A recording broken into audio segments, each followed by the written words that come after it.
bagaimana hidup kita bisa berbuah. Yohanes 15 ayat 16, Yesus berkata begini, "Bukan kamu yang memilih aku, tetapi akulah yang memilih kamu. Dan aku telah menetapkan kamu, supaya kamu pergi dan menghasilkan buah, dan buahmu itu tetap, supaya apa yang kamu minta kepada Bapa dalam namaku, diberikannya kepadamu."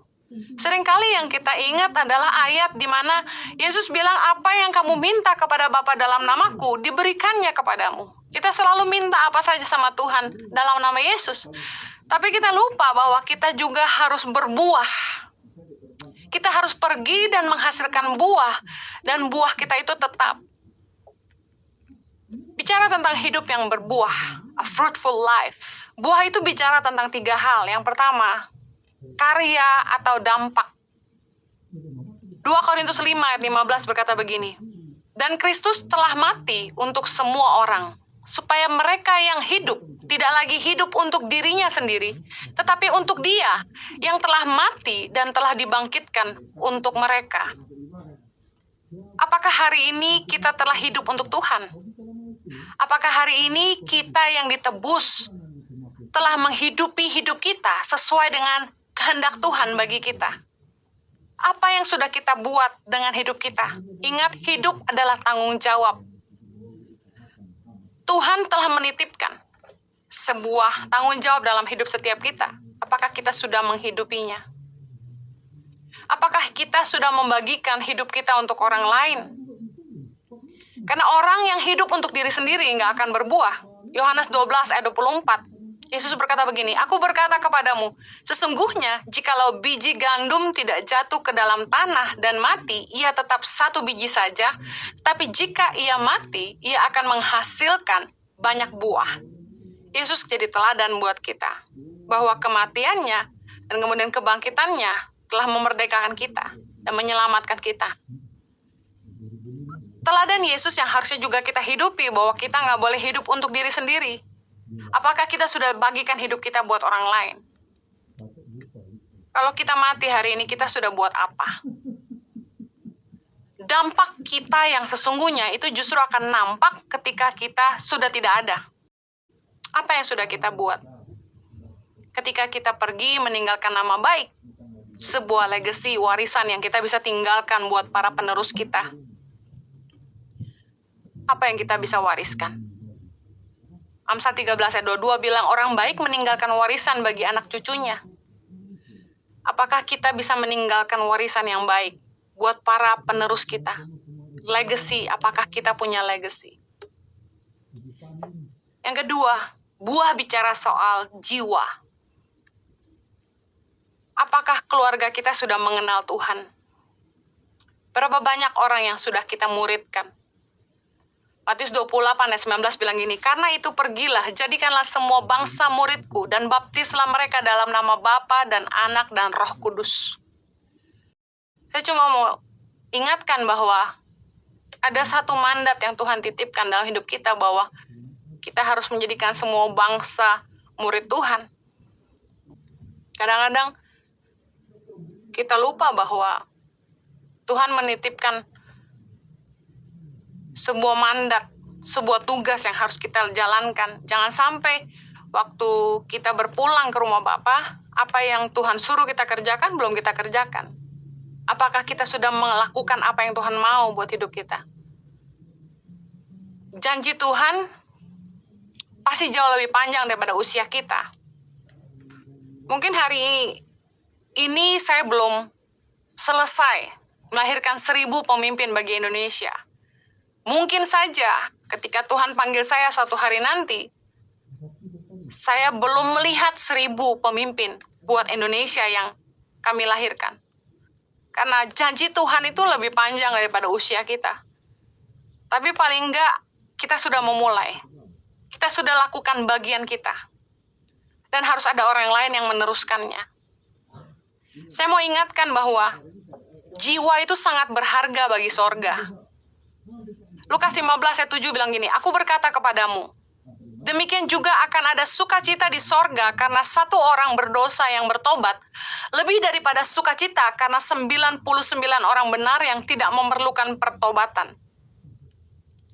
Bagi Tuhan, satu jiwa sangat berharga.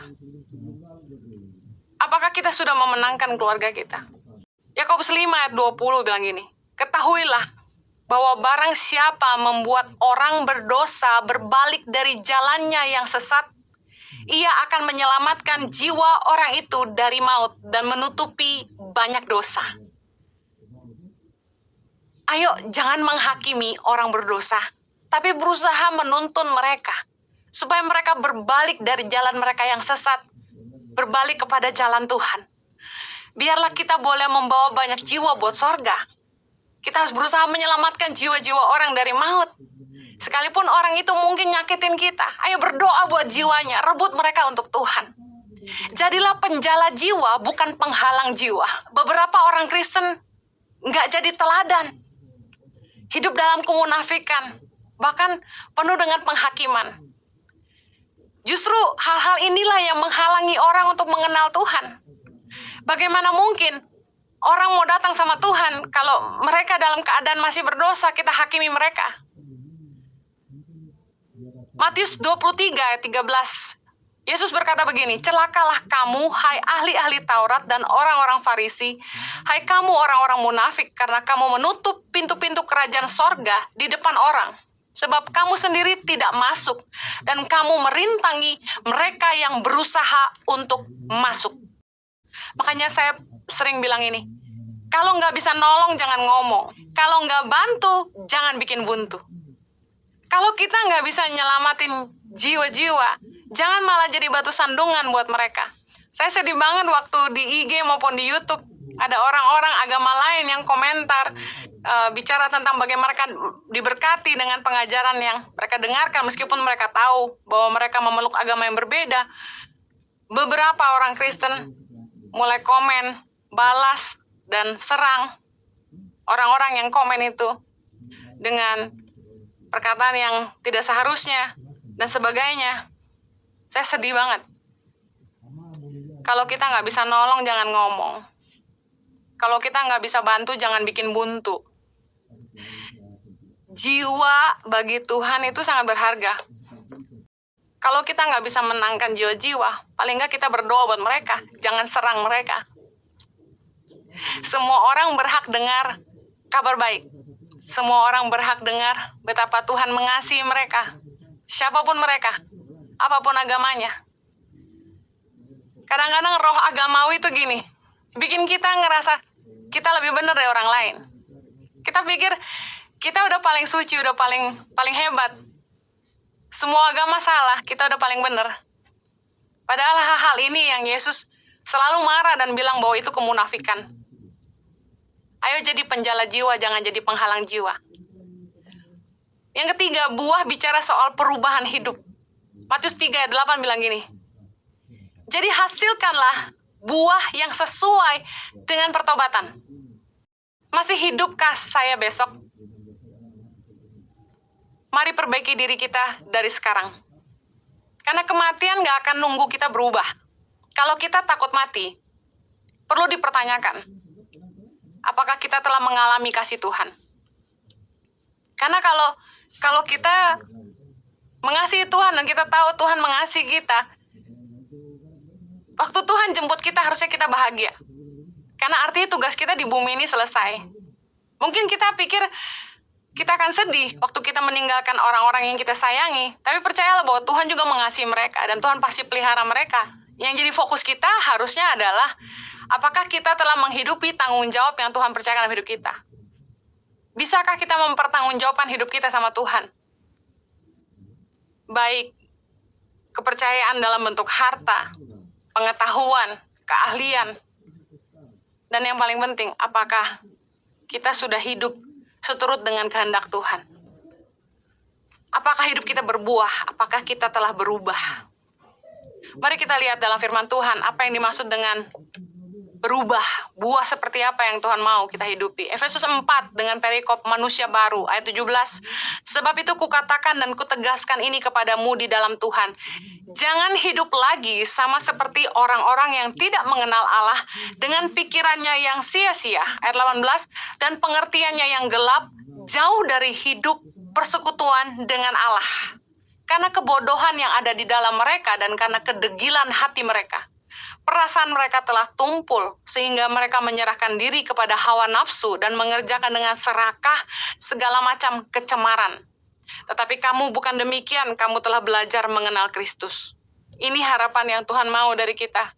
Jangan lagi hidup sama seperti orang-orang yang tidak mengenal Allah. Dengan pikirannya yang sia-sia, pengertiannya yang gelap, dan hidup yang jauh dari persekutuan dengan Tuhan. Mari kita jadi orang yang bijaksana dengan hidup kita. Mari hidup dengan sungguh-sungguh. Jangan dengan pikiran yang sia-sia. Kita telah mengenal kebenaran, mari hidupi kebenaran. Saya akan bacakan ringkasannya dengan cepat dalam Efesus 4 ayat 25-32. Nanti Anda bisa baca sendiri di rumah. Apa yang harus kita ubah? Ayat 25, buanglah dusta. Kemudian apabila kamu menjadi marah, janganlah kamu berbuat dosa. Orang yang mencuri, janganlah mencuri lagi. Jangan ada perkataan kotor keluar dari mulutmu. Segala kepahitan, kegeraman, kemarahan, pertikaian, fitnah, hendaklah dibuang dari antara kamu. Ayo berubah. Jangan bohong lagi. Jangan berbuat dosa. Jangan mencuri. Jangan berkata-kata kotor. Dan jangan pahit. Harus mengampuni. Jangan bertengkar dan jangan saling fitnah. Jaga perkataan kita dari hal-hal yang sia-sia. Jaga pikiran dan hidup kita dari perkara yang sia-sia. Mari hidup berbuah. Ingat, buah bicara soal yang pertama, karya atau dampak. Yang kedua, jiwa. Yang ketiga, perubahan hidup. Kalau kita mati hari ini, kita sudah buat apa? Mari persiapkan hidup kita. Hidupi kehendak Allah. Hidupi firman Allah. Selalu siaplah. Kapanpun Tuhan jemput kita, percayalah, itu akan jadi hari yang paling bahagia.